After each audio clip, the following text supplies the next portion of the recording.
Animal, our APAC, Commissioner Caruth was unable to be at our last meeting to have that discussion. I'll turn it over to Commissioner Caruth. Okay, thank you, Mr. Chairman. I just want to take you through this. As I said, in the last meeting, this was before us, and I really felt like we needed to kind of go through in detail and explain to you, because I think that there's been some question from this board, even to get a little more detailed in what we're looking at doing. So what I wanted to do is take you through this and then show you there's two documents here. One is the proposal, is the continuum, and just kind of talk about the whole thing. And if you want to follow us on number 273 is where it's at. So anyway, what I'm proposing that we do is develop a 3-year demonstration program to provide for the processing and management of the excess companion animal population in the county. I'll give you a little bit of background. Y'all have already seen, I think, when the sheriff gave you his budget. I think it's on in here as well as the animal control budget again, that animal control takes in close to 4,000 animals per year. Approximately 20% of these are reunited with the owner, transferred to other local rescue groups, which primarily up to now has been Humane Society of Greater Concord and Cabarrus County. And those are then adopted out.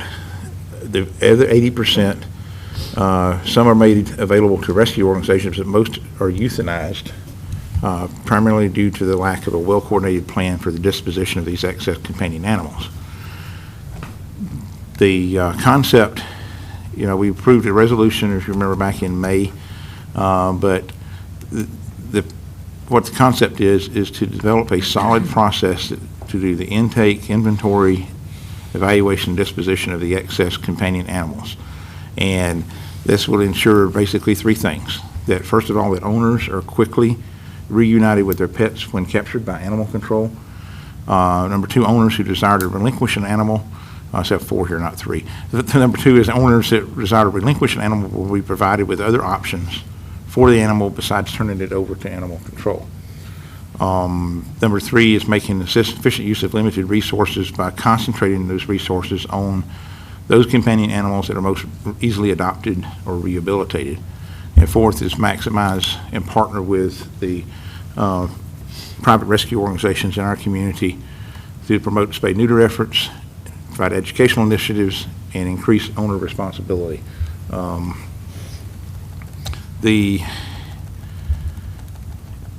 organizational structure of this, there's been 3 options have been identified. One of these was originally recommended by the APAC, but since there's been some more discussion since then, it's kind of this is kind of moved more to the option number C, that there would be a full-time animal services director, actually would be a coordinator that would be hired for the program.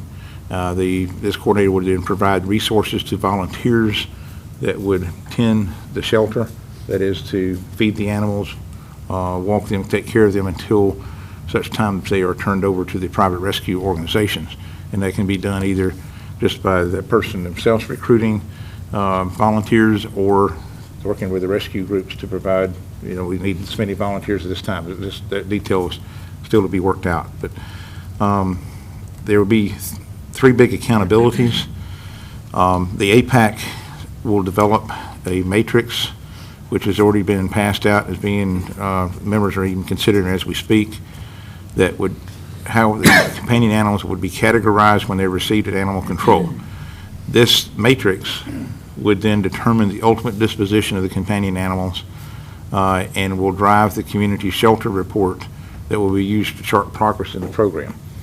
On an annual basis, we would receive a report as part of a budgeting process concerning performance of the program, or as we request in the interim, the APAC will be meeting at least quarterly to look at the shelter stats to see what effect the program is having and what is happening with as far as the adoption of these animals are concerned.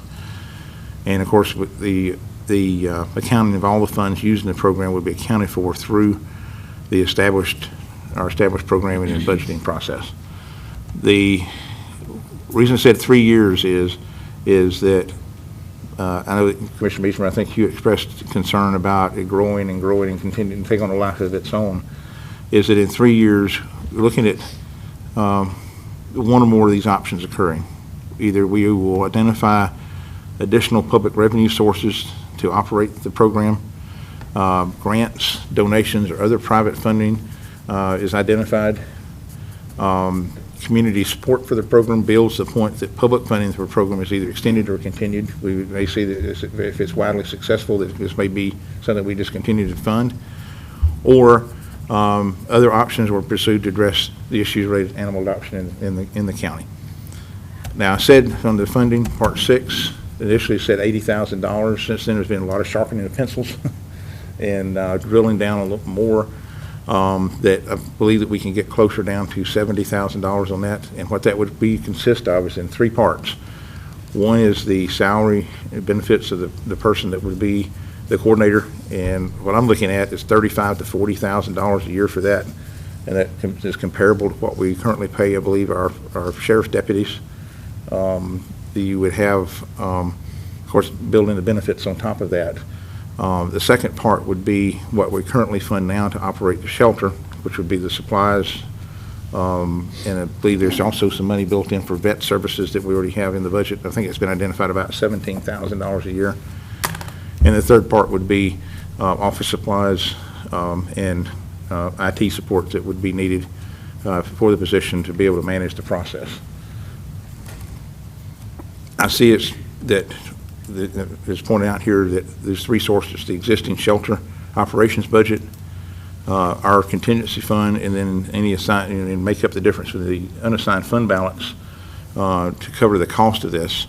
Like I say, there's already out of this money, there's already about $17,000 that's been identified. I believe that is the shelter operations piece that we can get, that we can use to defray some of this. So you're looking at actually the cost of probably around $53,000 extra that would have to be funded to do it. Anyway, so that's kind of what we're looking at. The next steps I see there is if we want to go forward with this, is approve this concept, looking at how we want to, the management structure, whether we want to contract all of it out or whether we want to do the thing before we bring on an employee. Either amend our budget or, put this into our budget to fund this program. And then if we have to develop an MOU or a contract between any rescue group to help with the tending to the animals that are at the shelter, do that. And then, like I say, if we're going to maintain it in-house, is to come up with a job description and hire the animal services director. If you go to the next page, I think I want to take you through what, this is a chart to help us to understand kind of what we're talking about. And I want to just take you through, let's pretend that each of us are dogs for a second, okay? And we get picked up by animal control on day 0, and we're brought into the shelter. One of us is identified as being, we're entered into a database when we first get there. Our picture's made, posted to the website. We have, initial vet exam or vaccinations if they need to occur. That's just to ensure the safety of the other animals that are already there. If there's, if we've got severely diseased or whatever. For 3 days, we get to sit there in the kennel. All of us do. Because what we're waiting on to see if any of us have rabies, if any of us are, we've been involved in a crime of some sort, or we have, we're waiting to be reclaimed by our owner. At that time, during that period of time, there may be somebody come take a look at us from animal services that would determine whether or not we are adoptable. Unfortunately, 1 or 2 of us may be identified as having the temperament that we're just too ornery to be adopted, and at that point in time, the decision may be that we're not adoptable. That's how we would initially be categorized. The rest of us then would go through more complete temperament testing, because some of us may be agitated just because we've been there for 3 days.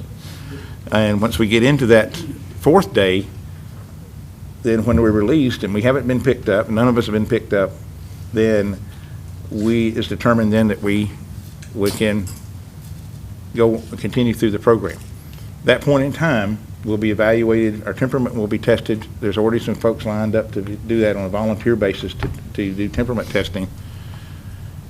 Vet exam made, and then we're further categorized in one of 3 categories. Either we're fluffy, lovely little puppies that everybody wants to have adopted, we have some minor issues, or we have some things that need to be overcome. But what will happen then is that we will, every day, that coordinator will publish an updated list, and we will be put on a list for the rescue organizations of what breed we are, if we can be told what breed we are, and we will be presented to them and allowed to sit there until a rescue group comes and gets us. Now, unfortunately, what happens is that somewhere along the line, the shelter will fill up. If the shelter fills up at day 14, by day 14, then it'll be based on the priorities of category 3, 2, and 1 in that order where euthanasia will occur. So it gives a little more time then for the rescue groups to find homes or find foster homes for these animals. And then they will then, of course, once they pick them up, it will be their responsibility then to finish the adoption process. So if somebody comes to us and wants to adopt an animal from the county animal shelter, what they would be done is referred to one of the private rescue organizations in the community. That's where they would fill out their application, and that rescue organization then would manage that adoption process. And so we would not, so we would basically be nothing more than a wholesale processor of the companion animals. So, forgive me for the simplistic vision of that of all of us, but that's kind of how that would work.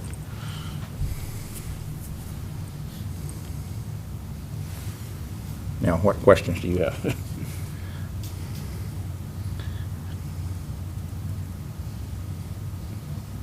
And Mr. Chairman, also we have with us that is Ann Cannon, who is one of our APAC members, also a very long-term rescue advocate in the community, and can probably answer some questions as well if we need to. First, I'd like to ask, was that our previous meeting or the meeting before that, we approved a memorandum of agreement that anyway, yes, sir. Yeah, or understanding that we would contract with a group, and I assume that was from the APAC committee. Now, has the APAC committee come back to give these options here, or how did this come about from that? After we met, and that was a resolution, it wasn't a memorandum of agreement, so there was nothing binding in there on our part. What it was what we said we would do is pursue, solutions to that issue. And I think that was some language that was changed actually to address that, so we didn't put ourselves in a position of having to contract with an outside agency. What has happened since we've met and recommended that, and like I say, it has been recommended that it would be contracted, and we would provide the funds to a private rescue organization in the community. They would in turn be required to hire a coordinator, and then they would manage this process for us.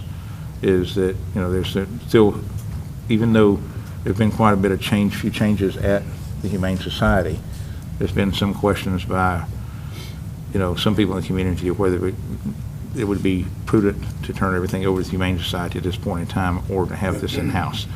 I think what you could do is that if you did this, when I said that was options that we have in front of us, is if you, at the end of this 3-year period, you could easily, I think, transition at that point in time over, to a outside contractor who wanted to do that, or if it was not working after year 1 or year 2. Then what would happen to the director? Well, that's what we would do, is like we've done in other situations. We've had some other programs in the county, I think, that we have privatized in the past. You would have that person would either transfer over with them, and you would privatize that position. And under concept number 2, owners who desire to relinquish an animal will provided with other options. I guess will be provided with other options. What are those other options besides? Besides turning it over? Yeah. Well, I think, you see a wide variety of reasons people turn over animals. Sometimes it's because they're moving. It's because they've got it basically for a kid for a birthday present or a Christmas present, and the kid's not taking care of the animal. It turned out they maybe have an animal and they've had a child, and the animal is not taken too well to the child, and they have to make the decision to give it up. Sometimes it's economic reasons why people may have feel they can't afford to feed the dog anymore, or the cat anymore. And so what you would do is give them some options. They point them in directions to some of the rescue groups. If it's a matter that they can't afford to feed the dog, well, we can help you out during this period of time with donated food. There's people out there that will provide food for that. If it's that you need to give the dog up, then what it may be is that rather than turn it over to the shelter, which right now what happens is the dog is turned over to the shelter, they're immediately euthanized, which is a deterrent for somebody bringing a dog to the shelter, because if they don't want to see it euthanized, then they will just turn it out.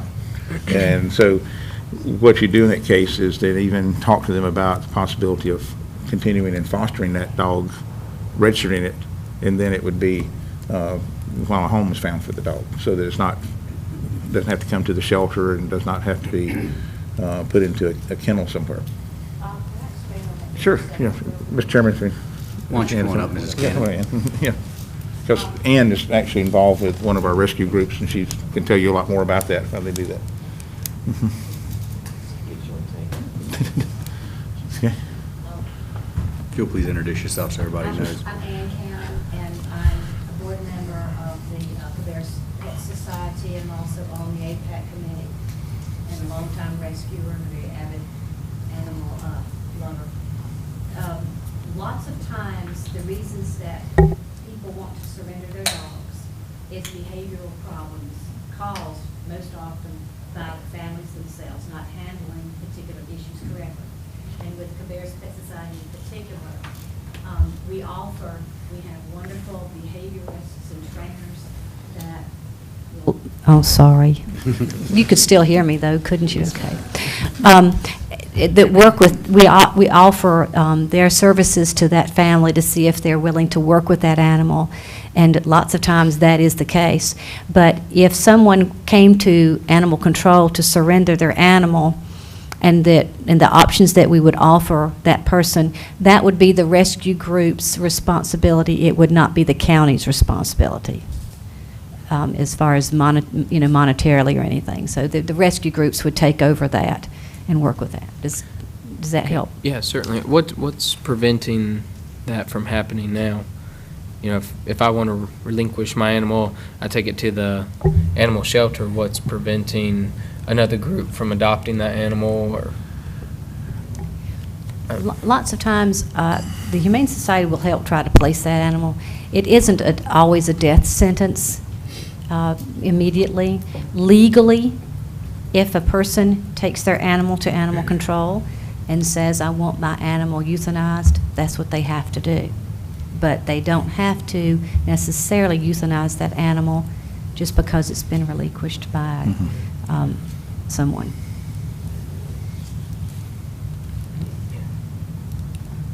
Thank you. Okay. One of the things to point out back on the continuum again is that, and I think it's important for us to realize is that this in some ways is already happening. It's just that what you have right now is you have our lieutenant, who is over animal control, does a lot of this stuff himself in addition to his animal control duties and in addition to his supervisory duties for the sheriff's office. It was interesting because if you look at the number of calls that are made per deputy in the sheriff's office minus animal control, it comes out to about 470 calls per year. Animal control officers make about 670 calls per year. So they're actually are stretched really thin in doing the animal control side. And so, what happens a lot of times is the kennels get full, the Humane Society pulls what they want, and then it's a matter of, okay, we're going to start putting these animals down tomorrow. They don't want to have to start putting them down, so they start calling around, and several of us have, I guess, right back with their term, inherited dogs that have come out of those situations where it's been almost to the brink of being euthanized.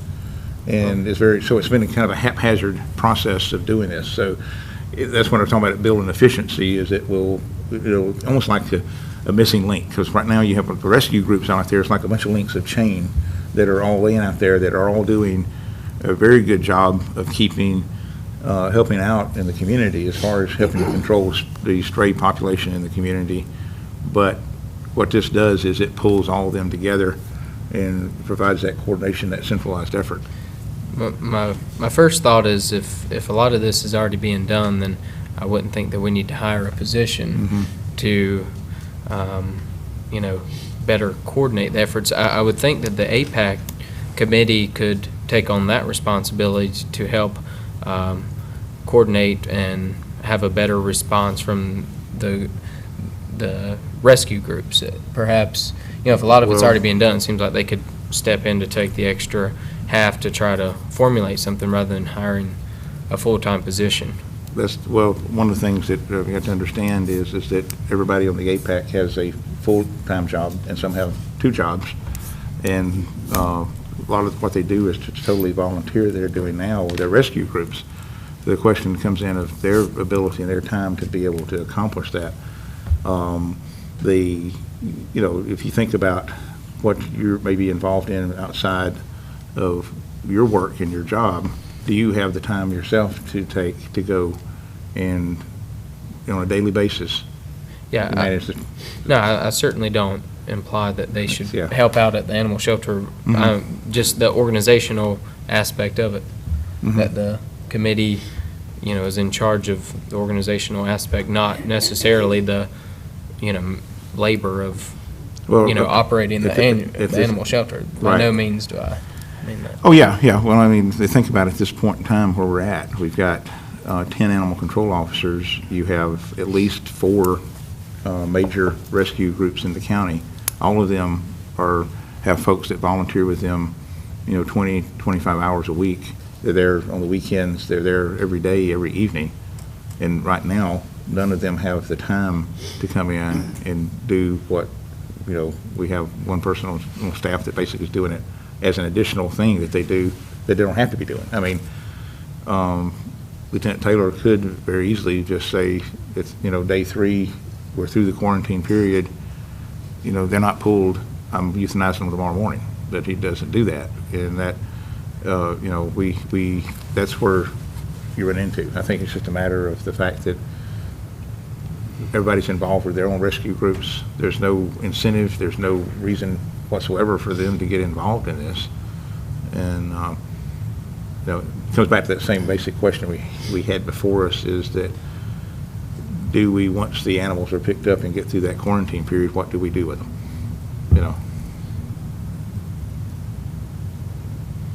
Is it better that we, if we internally look at a coordinator, or is it something that we look at that is issued as a request for proposal or request for qualifications, and have the private sector do it and see what that cost is going to be, instead of setting the cost at $80,000? There maybe the private sector may do it for less. They could. I mean, I'm certainly open to that. I mean, I think that's one thing. I'm just trying to figure it out is what's the better way to do it. And I think the biggest, and there may be a person out there now that could address the coordination efforts of the different rescue organizations to have more of the animals that are adoptable or taken out of the shelter, being taken out of the shelter than just by one rescue organization, but it's more across the board, as well as identifying specific rescue organizations if there is a specific breed that has been brought in. Yeah. I think one of the things that, like I said, there was a lot of discussion that was held on the APAC about how best to handle this, or whether to completely outsource everything or completely keep it in-house.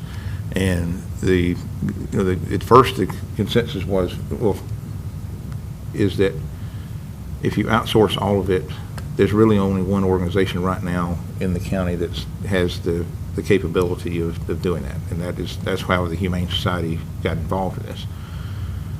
Even though the Humane Society has underwent quite a few changes in the last couple of months, there's still out there in the rescue community a little bit of hesitancy to see that one organization gets put in charge of the program over the other organizations. And that's where it kind of went back. Well, I don't see it as being put in charge of the program. I think it looks more of just maintaining the shelter, but having everybody having access, and that's where the coordinator would come in. Right. And that's certainly the third option was to have a coordinator that's a county employee, independent of any of the individual rescue organizations, and then you would go to the rescue organizations and have them come in and give a proposal or as far as managing the kennel for us. But the coordinators themselves would be the one responsible for, again, inventory and doing the intake and inventory, and then overseeing the disposition of the dogs and cats. What's preventing these groups from going to the shelter now to adopt animals? Nothing. That's what we've basically, in our resolution, dispelled that. It may be that they don't have the information of what's out there. Mm-hmm. How many rescue groups are in Cabarrus County now? I believe we have about four main ones. There's a lot of people will hang out a shingle and say, I'm a rescue organization, and, feel like they can handle it. And we've had a couple like that in the community that have pretty much been shut down by the Department of Agriculture because you've got certain standards you've got to meet once you declare your rescue organization. And right now, you got the Humane Society of Greater Concord and Cabarrus County. You have Cabarrus Pet Society. You got Cabarrus Cares, which is also known as Kitty City. There's an organization called Creitzer's Corral, which is a puppy rescue. They take puppies that have not been weaned and work with them until they're weaned. And I'm not thinking of anybody. I think that's the four major groups right now. And there's so you've got, that's what you're looking at pretty much. Do any of them just take specific breeds? None of them in the county. There's some people in the county I believe are adopting and are taking in specific breeds, but those are the ones that are general. Mm-hmm. Yeah, we have a boxer rescue group here in the county, and I know there's some in the region now. You get out, 60, 70, 80 miles from here, you're starting to get into some lab rescue. You get into poodle rescue, other things like that. I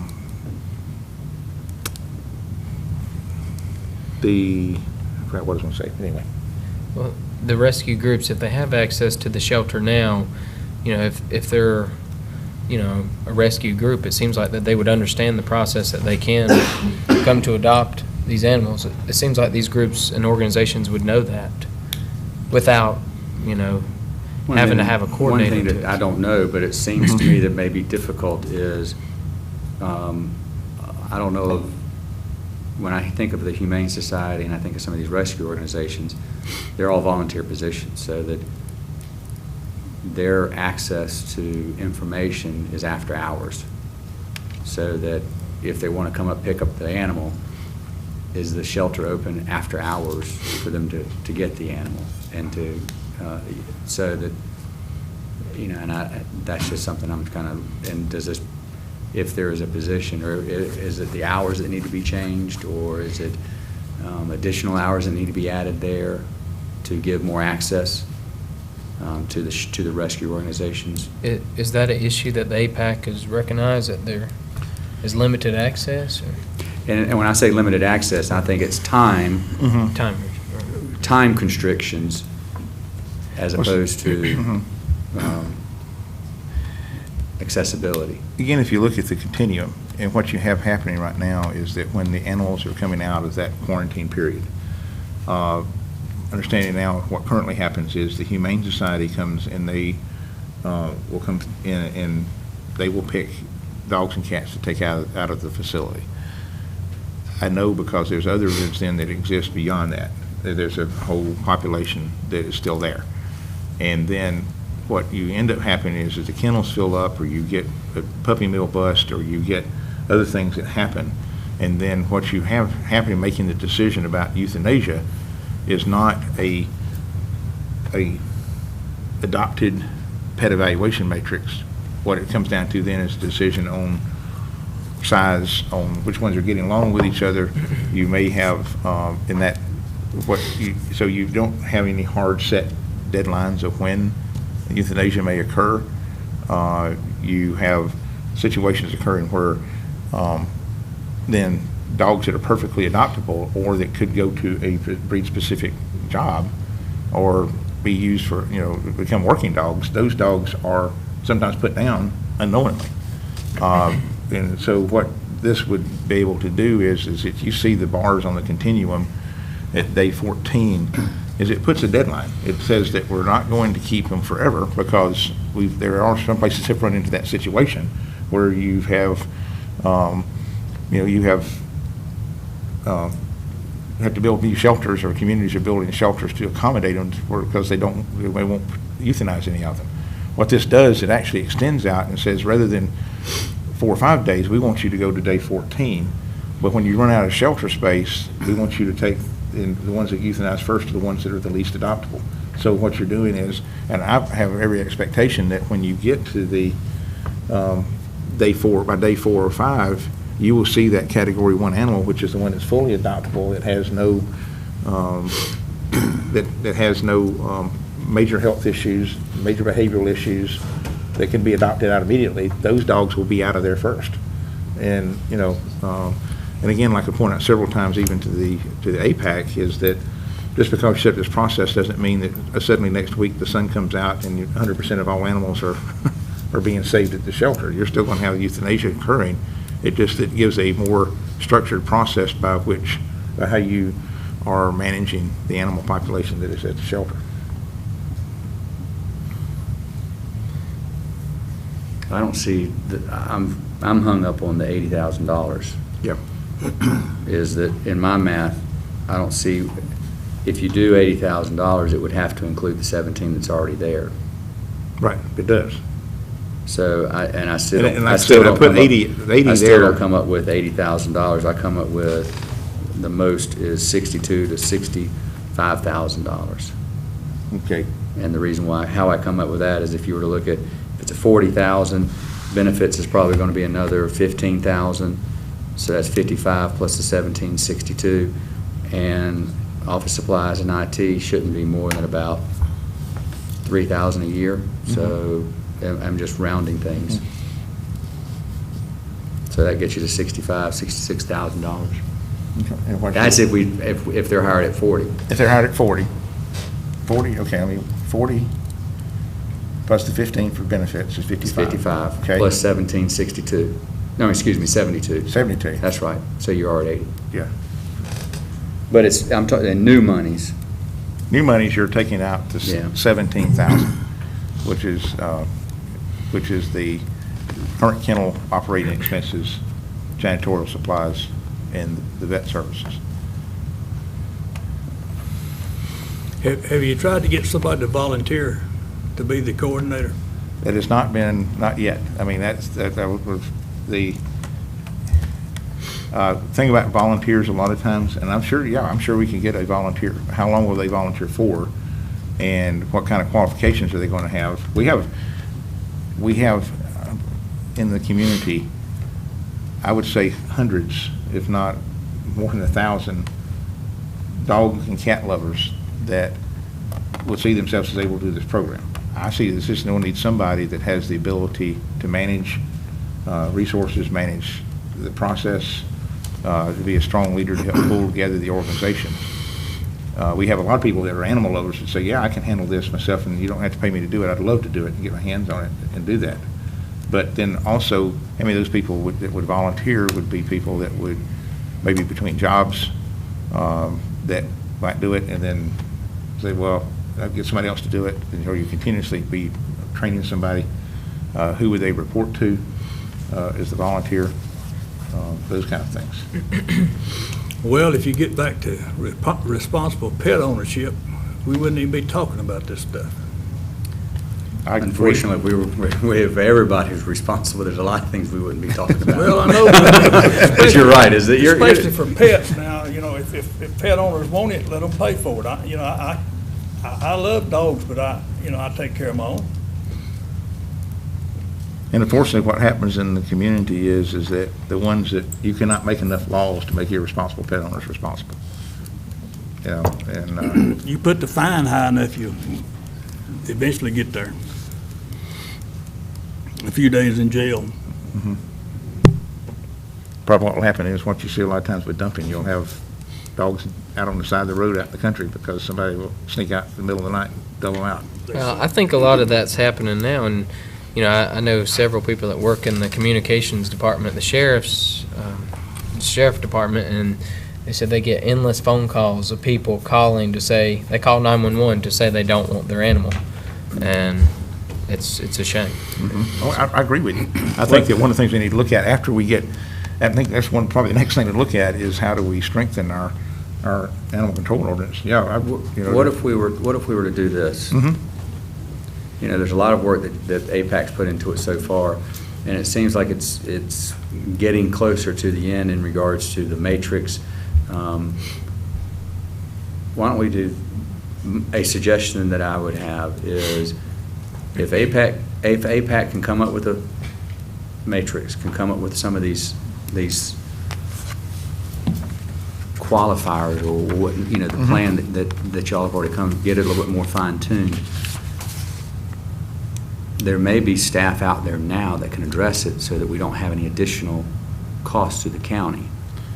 And then we can identify where if we know what APAC is recommending, then we can see, do we have staff internally that's already here that we can address that with, or if not, then what is the actual end result need? Because we may have that here through our animal control officers now, or through any staff that is out there now.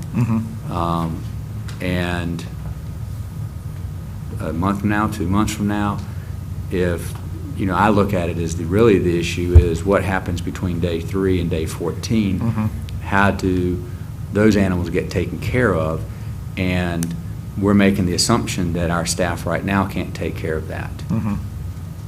I agree with your philosophy that it needs to be a county position, because there's a lot of a lot of organizations out there that have a lot of good intentions, but we don't want one agency to have an upper hand to another agency, or not agency, but rescue organization to have an upper hand to another rescue organization.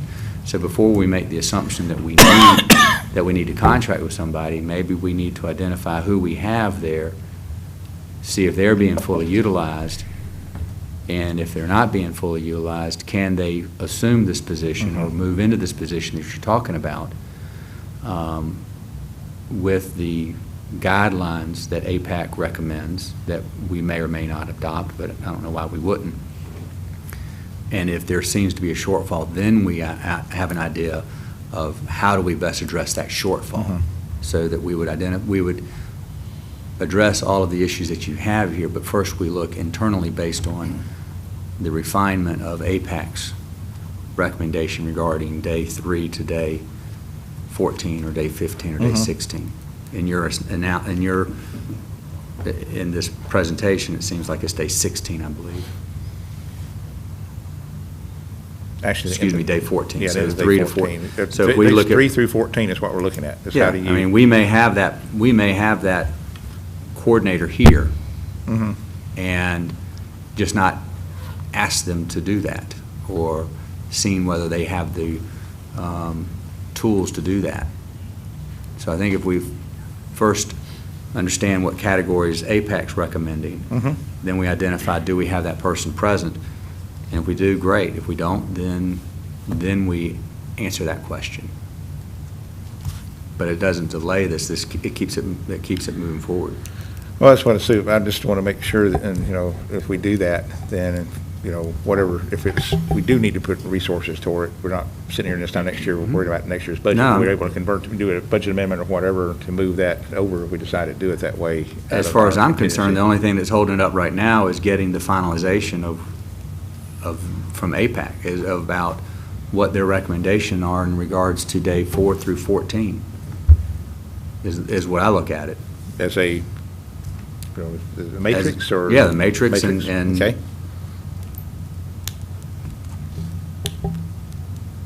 Because I truly think that a staff person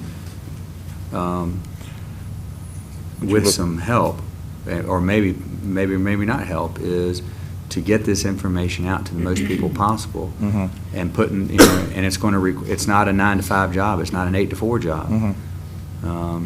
Well, as all the many times you've run dogs up and down the eastern seaboard, it wasn't from 8 to 5. Right. Well,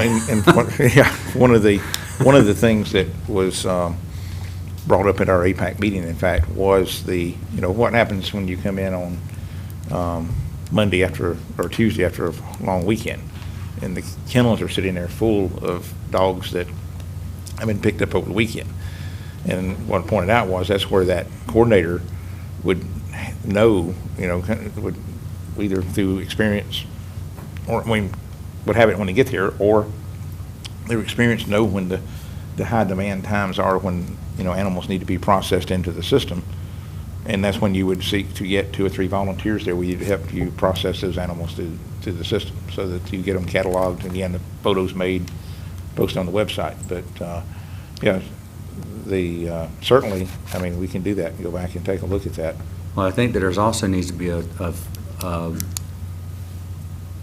it's probably a consistent information that is obtained for each animal for an organization to have the limited amount. They don't need to have contact on every animal in depth. There's got to be consistent information that's requested other than breed, sex, and whatever the categories are. So I think that once that can be formulated, there may be some fine-tuning that needs to be done, but that may help pave the way that when this is sent out or when it's put on the website, that information is readily accessible. So if I go look at it, I would know, is this an animal that I need to take the next step and start getting information about behind what's that animal truly like. Think about, too, that if you look at the numbers, and I think it's the next section down here, you got animal control's budgets here, and if you look at the animals picked up in 2000, the estimate in 2011 is 3,900, and you divide that obviously by 12, that comes out to a little over 300 per month, which is about 10 per day. So when I was joking a while ago, I'm using us as an analogy of us being picked up and taken to the kennel by animal control every day, that's averaging 10 a day that are coming in. And that's just animal control. Right. That doesn't mean the regular citizens that are picking it up, the rescue organizations that are picking up, the animals that are. This would be, if you think about it, 10 are picked up. That means 10 are going to be sitting there in that 10 per day going into quarantine, or that 3-day hold. At the other end of that, that's, if you look down. I think that what Commissioner Burge said was right, is that we've got to identify more of the responsible owners. And the one way to do that is, and this point out to me, is that if you're living in, your dog is picked up and you live in a Reimer, and you have to wait then till Monday, you get picked up on a Friday evening, and nobody's there at animal control. You try to call to check to see if they're there. You can't get anybody on the phone. If that is on the website, that picture, then rather than having to drive all the way down from Reimer down to pick up the animal, to try to see if the animal's there, you can check the website, and it saves you a trip, and then you have some way of notifying, this is my animal, and then you have 24 hours to come pick up the animal. I think it's not only the picture, but also the information. So that helps a lot with people that have lost, because, people have lost animals, and some of them don't even think to go to check with animal control. And then the dog is put down before they have a chance to even get there. Okay. So if APAC can come up with, finalizing or refining what they're looking for, then we can take the next step to see internally whether we have that person available. and sort of internally idea whether or not we need to do an RFQ, RFP, or what have you in regards to days 4 through 14. When you're talking about what they need, of course, we got the matrix. I'm assuming that includes it on the job description of kind of the essential elements of what the essential parts of that what the essential responsibilities of that Say that position again? would be. I'm sorry?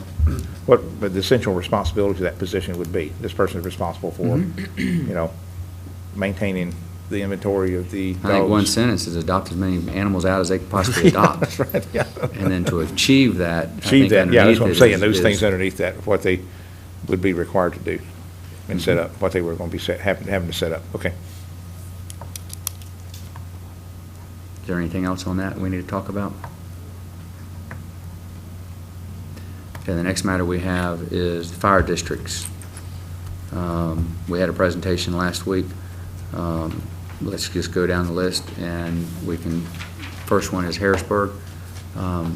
We had voted not to increase the the fire tax on Harrisburg Rural. I believe that Mrs. Reep-Smith was here. Mrs. Reep-Smith, if you'd like to come forward.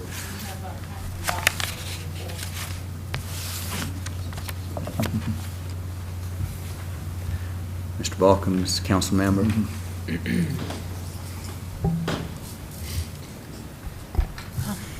Thank you, Chairman. We had our council meeting on Thursday evening, and we discussed our request for the rural district fire tax levy increase of 2 cents.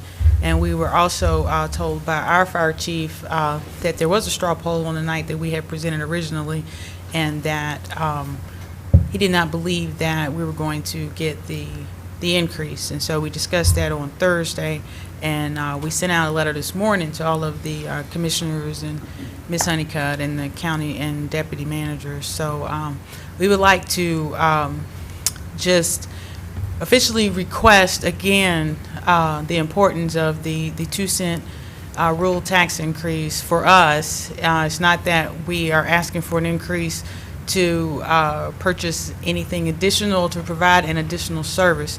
What we would like to do is to maintain the service that we have, and we've done an excellent job at doing that, but it's getting to the point where we can't cut operations any longer without going into a safety concern or laying off emergency personnel, which at this point I believe that we are adequately staffed, and that would again hurt our insurance ratings and also lower our ability to meet mutual aid. It would also lower our service levels, our current service levels at this time. So I'm sure Councilman Barkham have something to add to that. Mr. Chairman, Commission members, thank you very much for having us. When I first started analyzing this budget, I was my first approach to it was looking at ways to offset additional costs we may have with those savings. And I think throughout last year, as well as through part of our budget discussions this year, that was our primary goal, and I think we've been able to increase our efficiency level, become more productive with what we have. However, at this point, based on the fire portion of our budget, I am of the opinion that we need to continue to have additional revenue to sustain what we currently have and provide for the future. With this particular portion of the budget, as Michelle had said, I think there's a lot to be said for what we're looking at and allowing us to maintain the current service levels that we have, allowing us to provide that critical response needed to the residents in the county and in the town that our department does serve. So our board was of the position that we needed to come and ask you guys to consider that for us, please. And that way we would end up with a similar tax rate for both out-of-town residents as well as in-town residents. And we think it would also be a very challenging position for the town residents to have a higher tax rate than you would see with the out-of-town residents as well. So that was another reason why we're approaching this board as well. So that is my position on it. I think Michelle did a great job of explaining what the board had said. And if you have any questions, I'll be happy to answer, and she is here as well. there's a lot of the pictures that we had was talking about maintenance issues with the different fire departments. But in looking through the budget, I didn't see anything applied towards maintenance. No, we've, mean, this tax increase is not for maintenance. We do have a lot of maintenance issues, and that was put in there for illustrative purposes because we do have things that we do need to take care of. But at this point, we've determined they are not safety related, and right now we want to really take care of our operational safety issues first. If the building's not falling down and the roof's not leaking, some of the maintenance issues can be deferred. And the pictures that we did send, you can see, I mean, I'm sure it was probably 100 or so pictures, but we do have a lot of those infrastructure issues that we need to deal with. But we wanted you to see that versus the criticalness of what we are trying to do, which is just to provide the level of safety that we need to. Another thing that I saw in the budget is the majority of the budget, or what would consume if the 3 cent were to be applied, is salaries would jump $370,000, $372,000, $375,000. I mean, that's a large jump just in 1 year, just on salaries. Well, And that's not including benefits or anything like that. It's just straight out salaries. Well, I believe that some of that is not going to be in salaries initially, and you had asked me this question last time, were we going to take over the Jackson Park, and we did. Our fire chief some months ago did create a proposal that would include 30-odd employees to the town, which between myself and council, we have revamped that proposal, and those dollars will not be in our budget.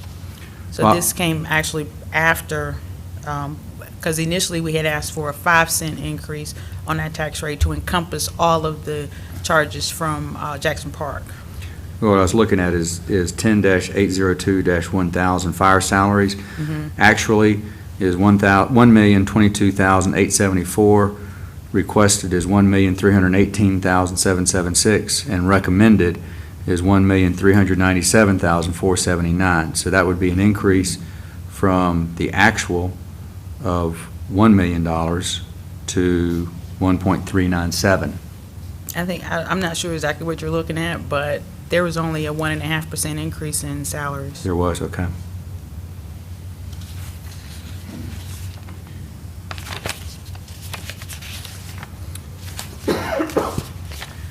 If maintenance isn't addressed in this budget, what happens next year when you do have to face maintenance needs? And Well, what we plan on doing is we have a very large part-time staff to supplement the full-timers that we have. We have some volunteers that are on the roll that aren't active, and so we're planning over the next year to activate our volunteer program again, and we'll bring some of the part-time hours down. And right now, like I said, they're working a lot of hours, and we're not using our volunteers right now, and they're not going through some of the certification trainings that they need to run calls. So right now, I think we only have 5 guys that are actually running calls on a volunteer basis. So we're hoping to revamp that program and save some dollars there. We also received a grant for the PPE this year. So that will take a chunk out of our capital budget, which I think I had said last time we were here. So that is also going to be a savings for us that I hope we can use for well, the balance of the PPE, because it's a reimbursement grant. But in the following year, not next year, but the year after, 2014, we'll be able to use that on some of the maintenance issues.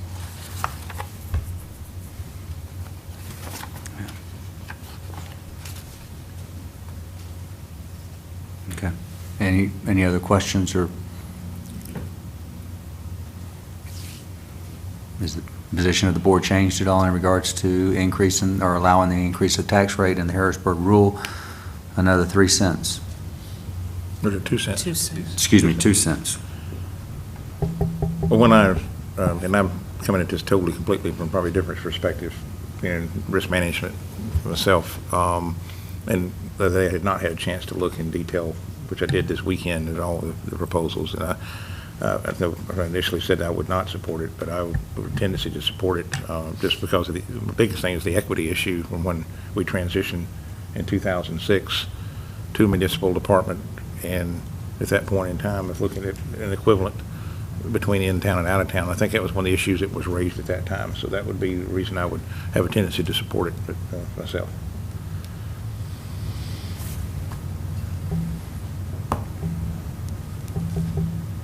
Is there any other change of opinion? Okay.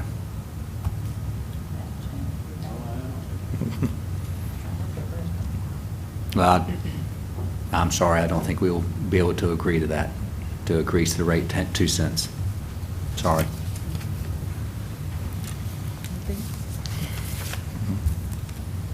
Thank you. Thank you.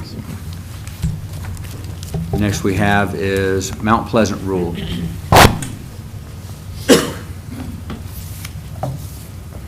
Thank you so much for allowing me to come back before you. Chief Honeycutt would be with me today, but he has an obligation at his other job.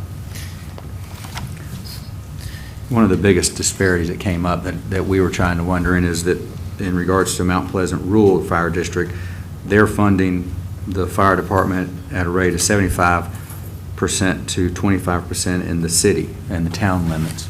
Yes, sir. And the question is why do, that's quite a bit of disparity. And thank you, and I hope to address that concern. I have, if I may have a couple handouts I'd like to provide to everyone. You would take some of those and pass them down.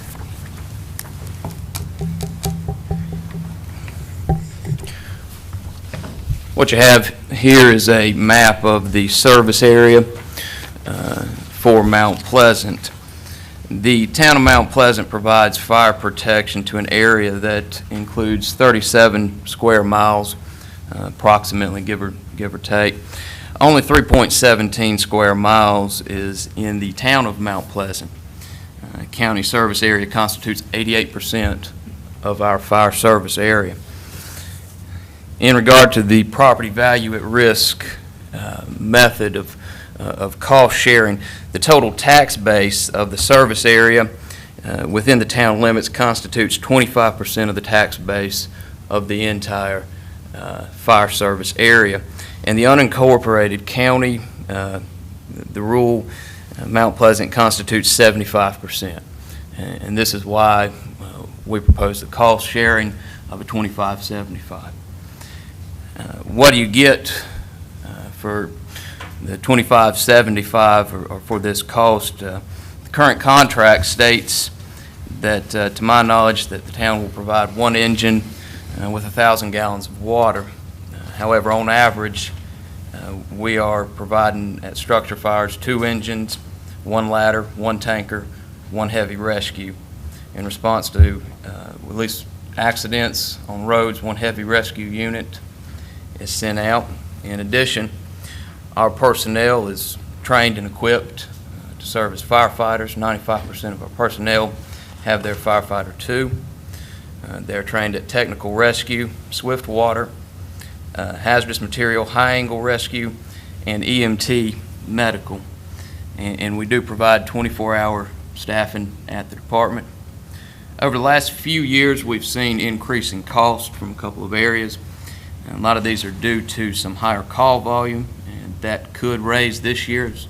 According to my chief, we've seen some increases already, as well as increased standards for the replacement of PPE. The NFPA standards requires that the personal protective equipment be replaced every 10 years, and we've done some substantial replacement through AFG grants. Also, increasing costs for training material and for equipment.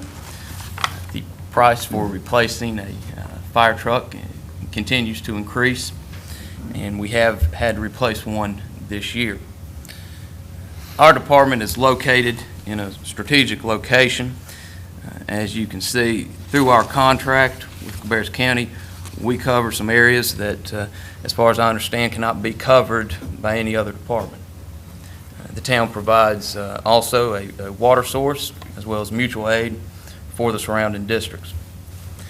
We have mutual aid agreements with 5 other districts. And I'd be happy to answer any questions further that this board may have in regard to the funding of the fire protection.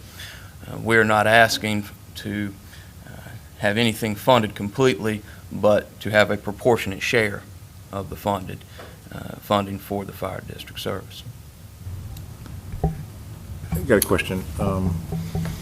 With the, and I've seen the email this weekend about explaining, I guess, the concept of the drop tanker, that we, because I think that's going to be the thing that's going to have an effect on, it's going to be drop the 6-9 split if you had that drop tanker. Is that?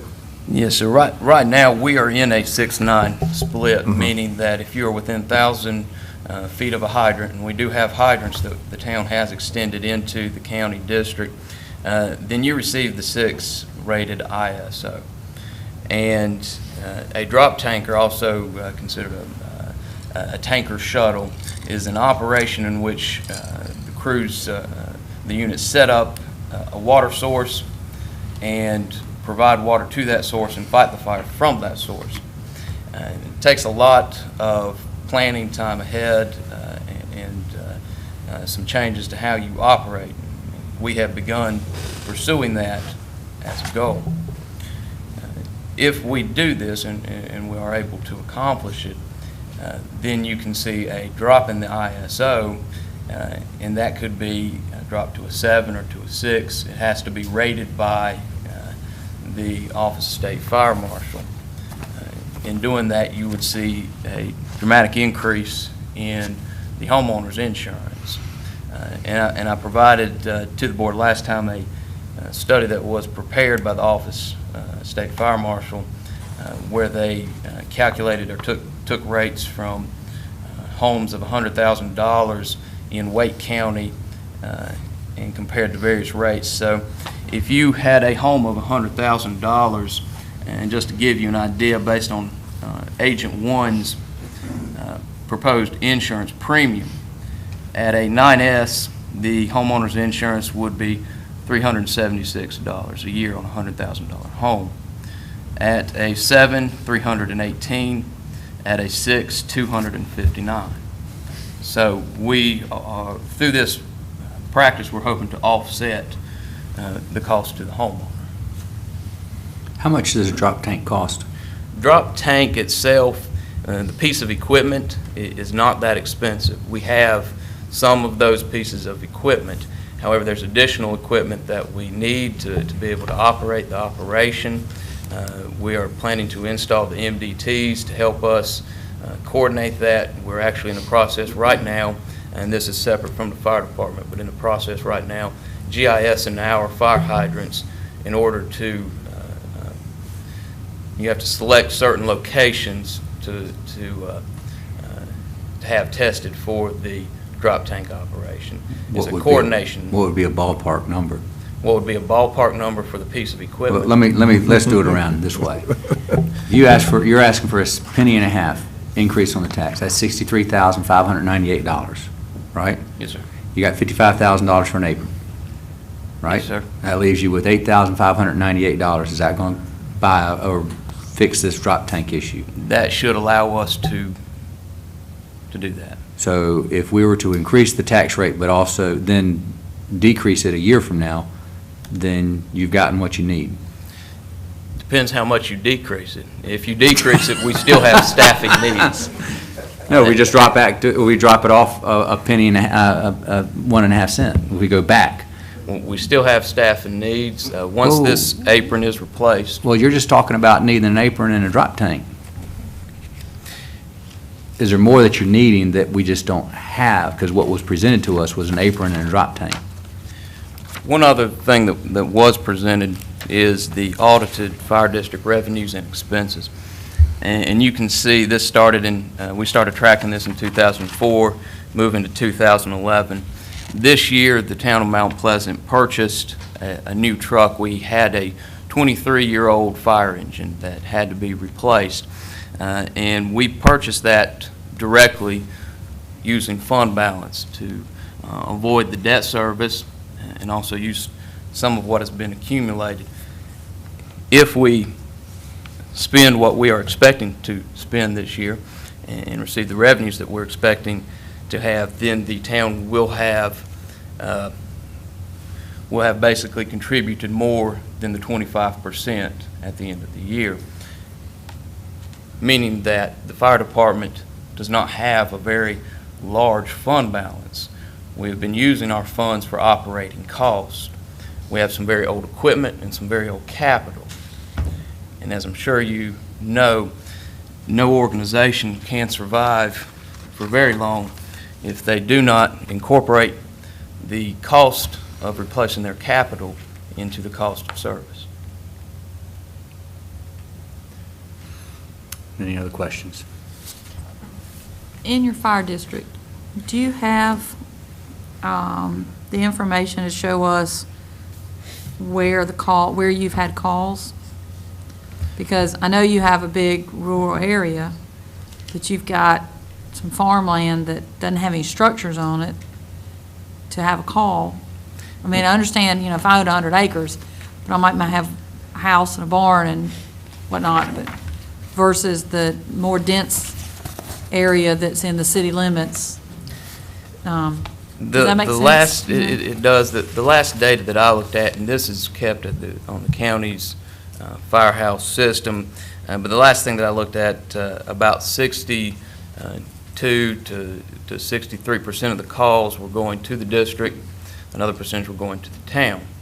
However, again, back to the funding, the cost sharing mechanism.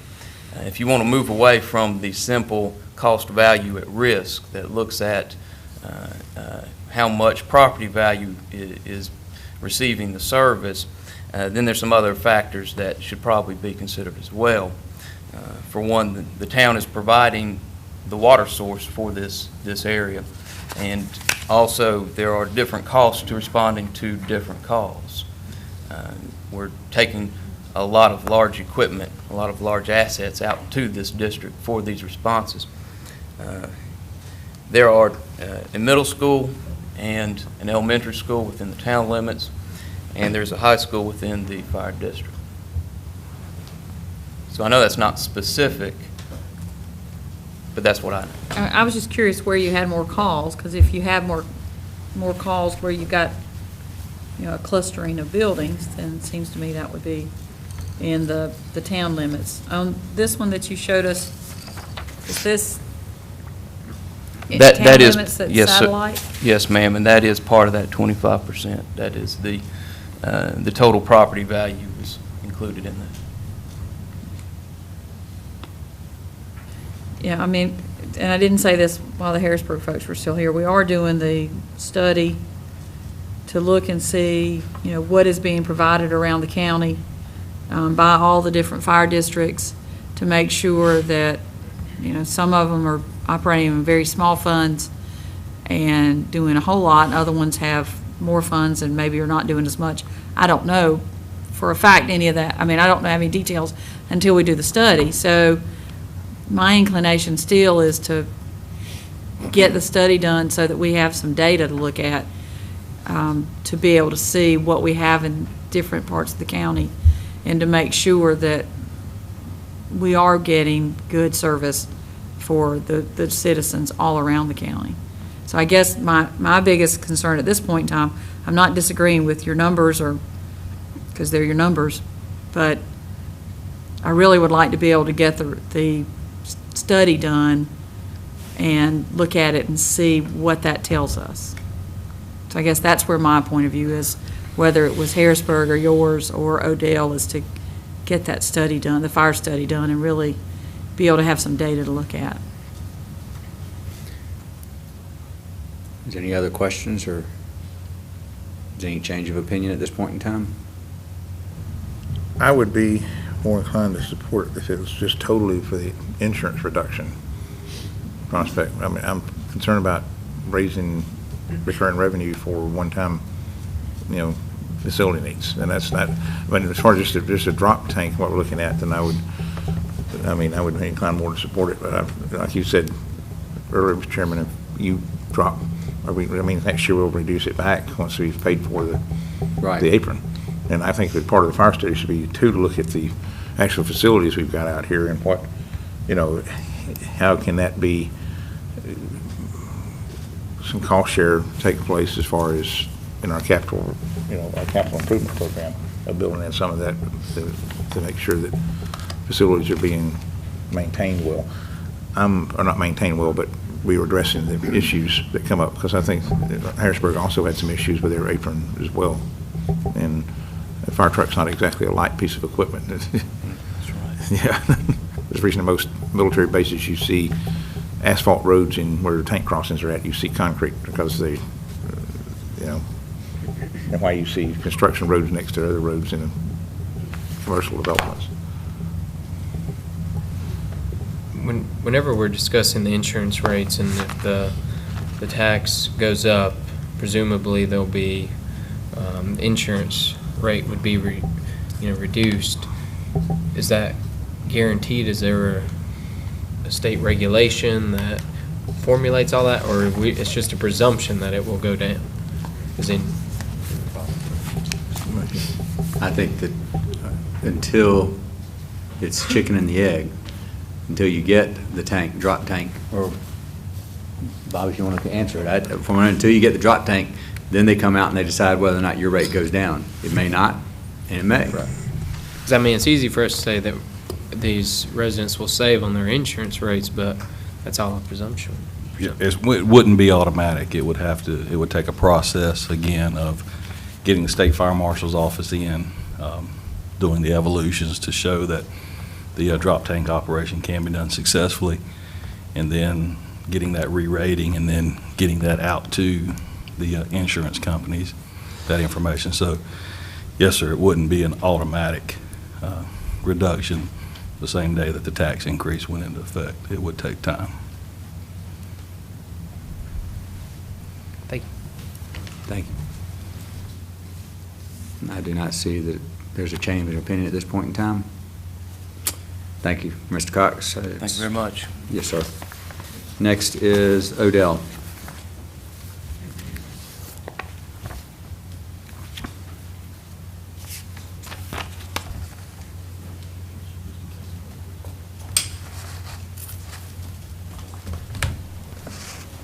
Chief Williams, correct? Yes, sir. That's correct. Thank you.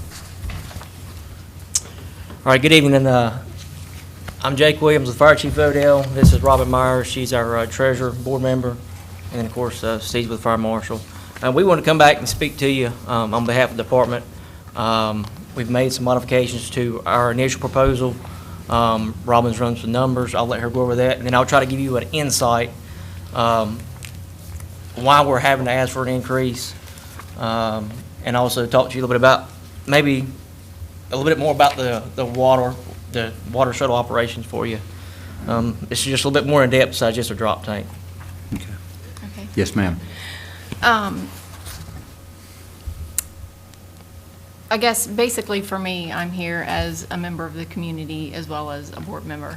I've actually lived in the Odell area for the last 6 years, been on the board for going on 4 years now. And one thing that I want to say about this department in particular is how much focus we put on the services that we provide for the community. We've done, in my opinion, an excellent job over the last 20 years at maintaining a tax rate of the 3 cents, other than I think one time about 9 years ago we upped it by 1 cent, dropped it down a half a cent the next year, and then went back to the 3 cents. The focus for us, again, is I think one of the areas that we've built up our apparatus. We've built our department up, so we have a new building that's set and ready to go to cover an area that was a little farther out of the district than where our first station is. And really, the only piece, other than what Jake's going to talk about, that we've been lacking is the staffing portion of it.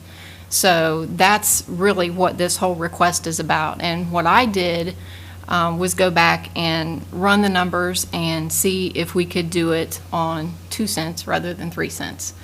And basically, the answer is yes, we can.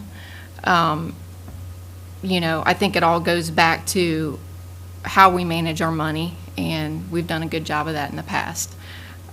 So other than that, for me, I'll turn it over to Jake and let him talk about the other aspects.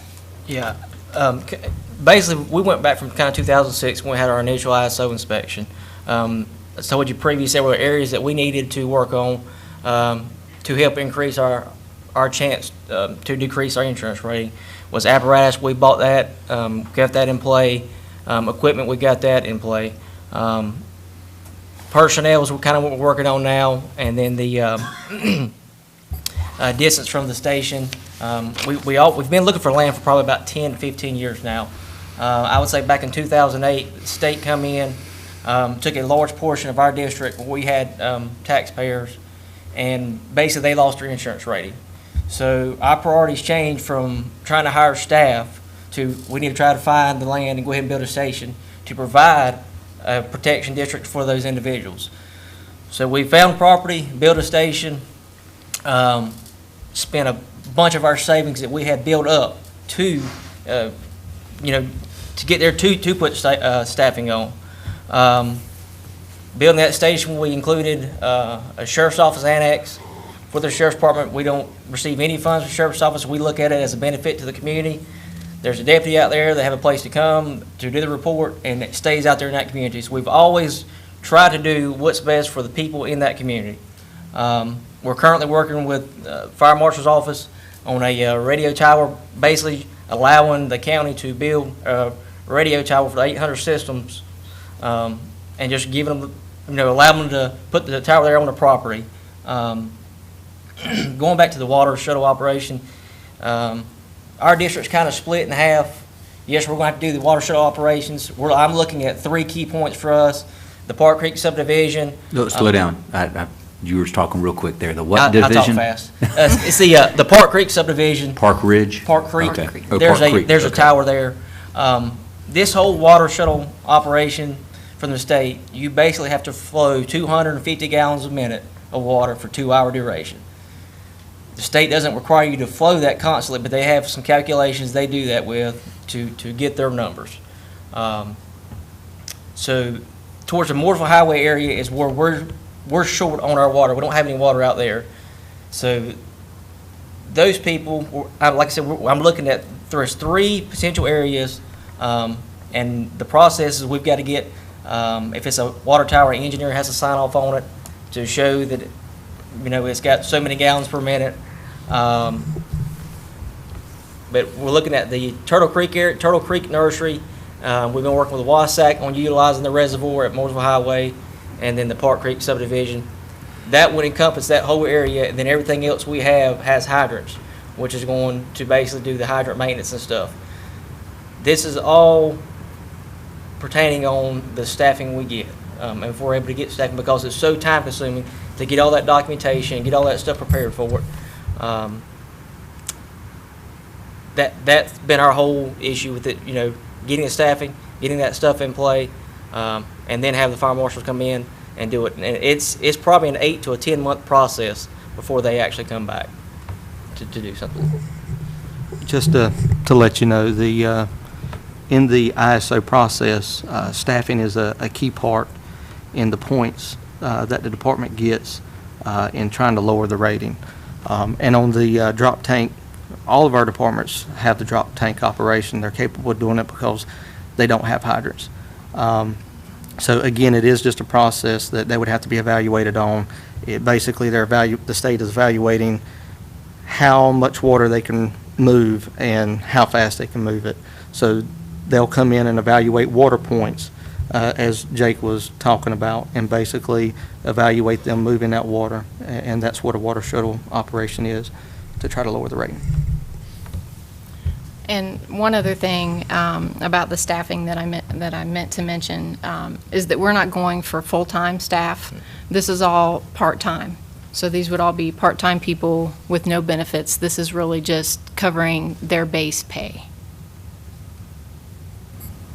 With it being a volunteer fire department, when does it change from a volunteer fire department to a full-time position when it sounds like y'all are ramping up a lot of positions? I don't ever see us going to the complete I'm not saying full-time. you're When- looking at that. It just seems as though with an additional, right now, if it's 2 cents, it's going to be an additional 250,000, 220,000. Correct. Yep. That's going nothing but for the most part, going to salaries. Yes, sir. That's a huge department to me, that for it being a volunteer fire department. And I'm just trying to figure out when does it switch from volunteer to a paid volunteer fire department with that much staffing?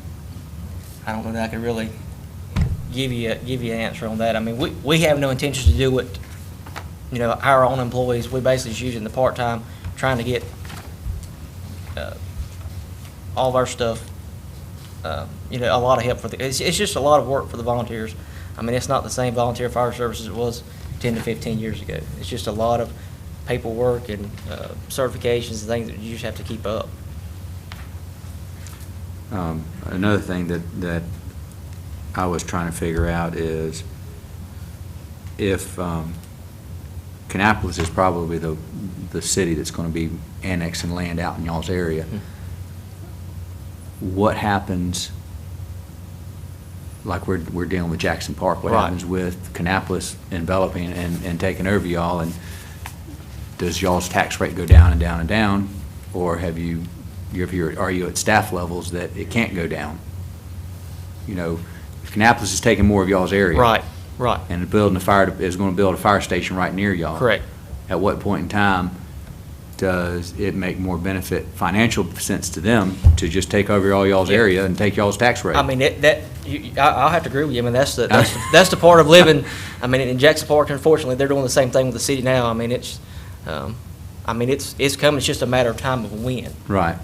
And however you look at it, still, even the equipment that's out there, Yeah. those are the people that bought the equipment.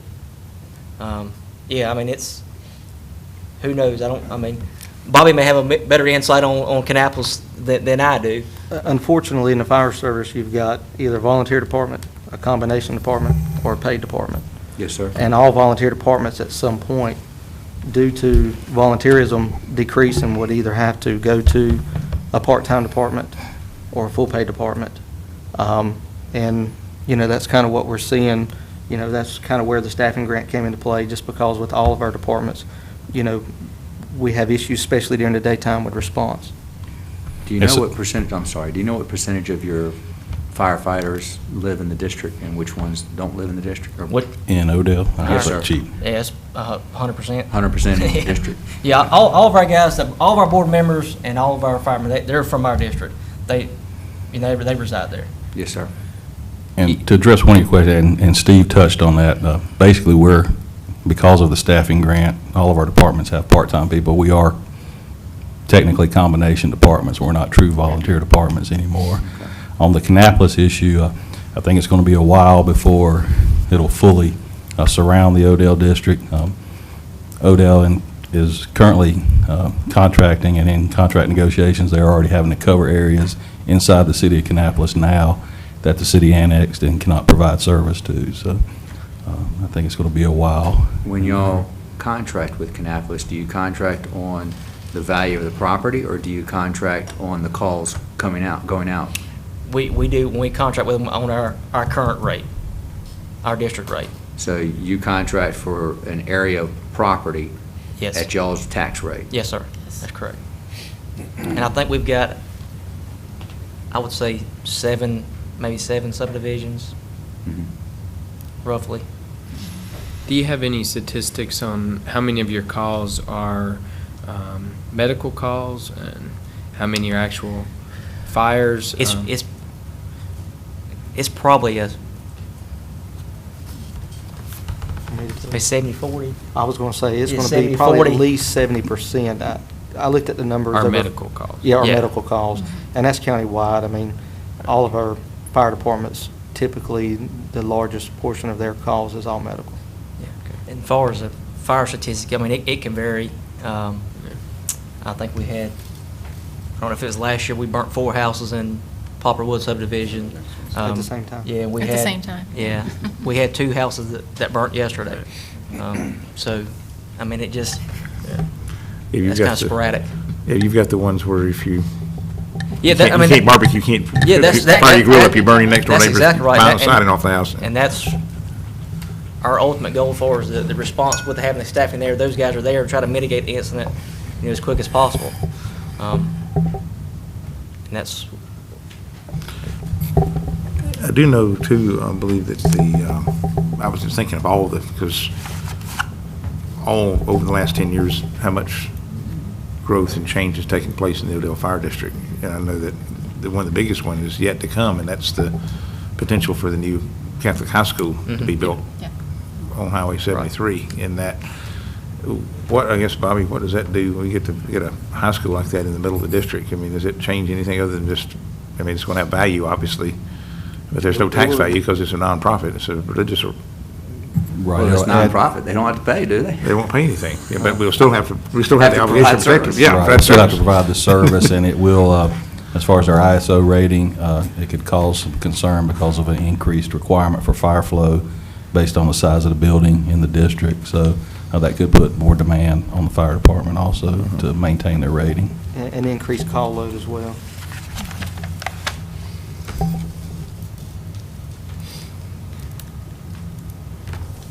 What's the pleasure of the board?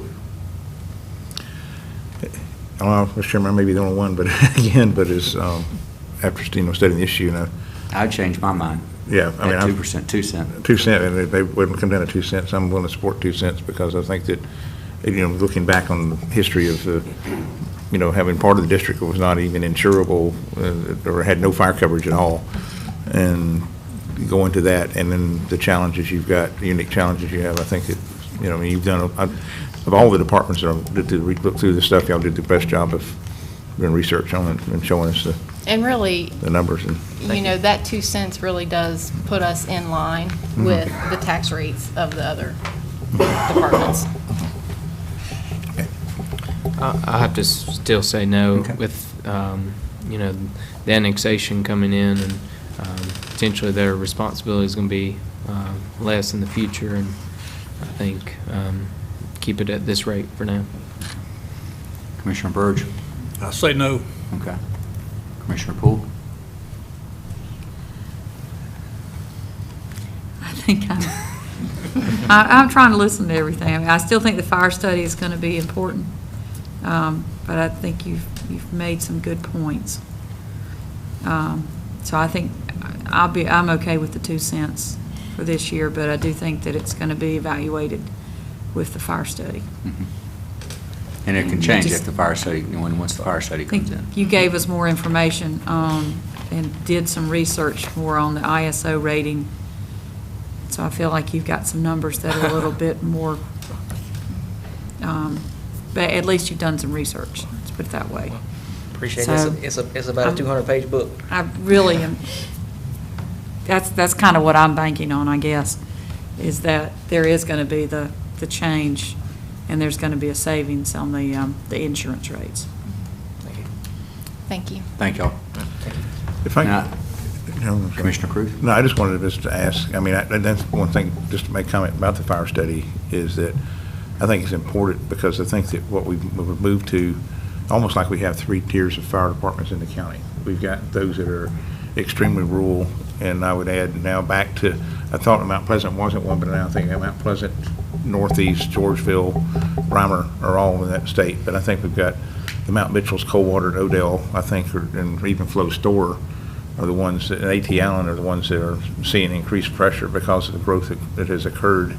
And once the housing market frees back up, we'll once again be growing. And then ones like both Midland and Harrisburg, we're looking at those where the city plays a big role, the town plays a big role in that fire department.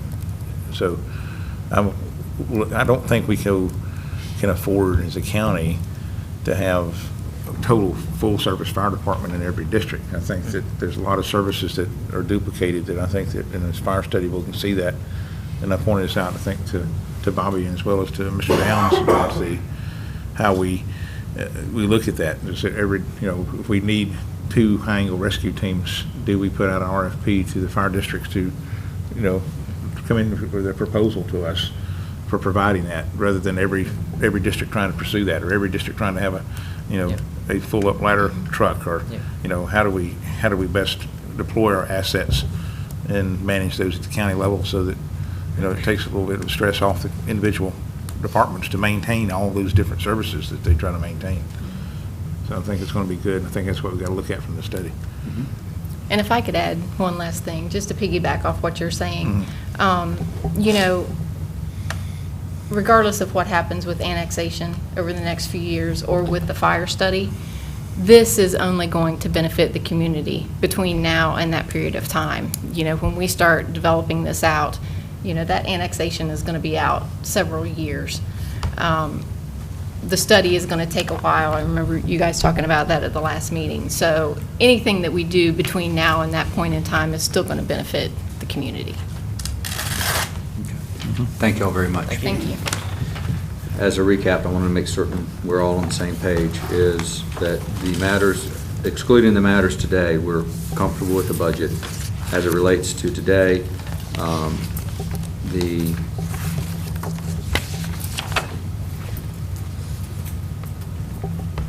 Health Alliance is going to be, give them flexibility, but for the nursing program, school nursing program. On the Cabarrus County school system, not to give flexibility. On the APAC, we're going to get, the fuel truck, we're going to do the fuel truck. On the APAC, we're going to wait to get the matrix and clarification to decide whether or not any additional monies need to be put there. That will be brought to us sometime in the future. And then on the fire districts, Harrisburg's no, Mount Pleasant's no, Northeast was a yes, and Odell is a yes.